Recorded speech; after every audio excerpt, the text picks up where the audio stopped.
Welcome back to the Make You a Better Public Speaker. Today is lesson 84, and we're talking about why you should incorporate hypology within your next speech or presentation. Hypology is essentially it's a branch of personification. Personification is giving human traits to non-human things. So nouns like abstract nouns or improper nouns, so to speak. But hypology goes a little bit deeper. It kind of flips the sentence a little bit in which gives your sentence a little bit more unique and vivid life. And I'm going to give you three reasons why you should use hypology within your next presentation or speech. Number one, it's going to add engagement and creativity. And as a speaker, you want to be able to engage your audience. And a lot of sentence wordplay is going to be able to do that by adding more imagery. It's going to create and explode your audience's imagination much, much more. So, for an example, there's a typical sentence you can use. I saw a bright moon in the sky. Okay? Pretty basic sentence. I saw a bright moon in the sky. You could flip it by saying, I saw a sky with a bright moon. It's the same sentence, but it's flipped, right? I saw a bright moon. So again, you're taking the sky. You saw the sky with the bright moon. It just kind of flipped, right? It's going to pique the audience interest because it's unusual.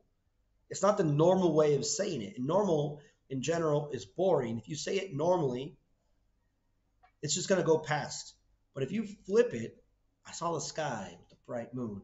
It the order is not a normal way of doing it, so it's going to engage your audience a little bit more because they're going to be like, "What do they say? How do they say that?" Eh, all right. Number two, vivid imagery. So once you got them engaged, now you're trying to paint a picture. Now, if you can do this in debate, in creative presentations, creative storytelling, and again, if you're a writer, creative writing, right? You want to be able to get the audience and kind of like your words need to come to life. And this vivid imagery is going to help. So, for example, you could say the city lights illuminated the streets. The city lights illuminated the streets. Again, perfectly normal sentence, fine. But a better way when you're using hypology would be the streets were illuminated by the city lights.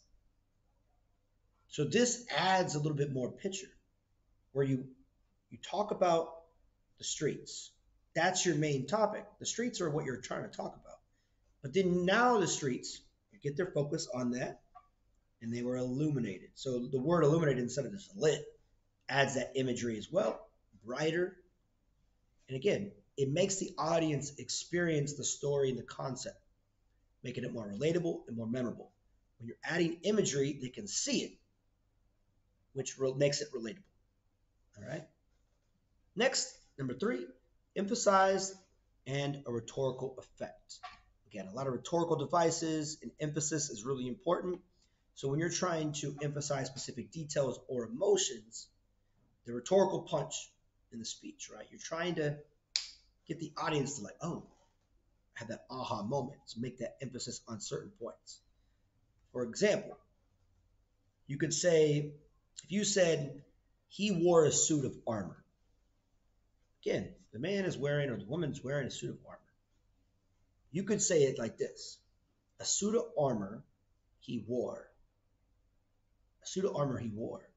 Again, it's where are you going to follow up like that? But so again, you're placing the suit of armor up front.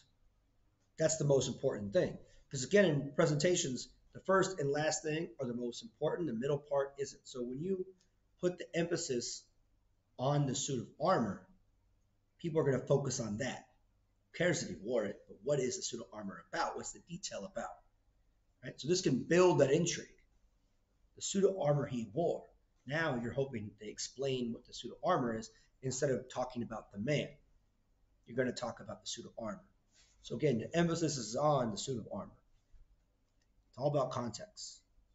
But again, you got to start like to be a better public speaker, you got to do things that are a little bit different.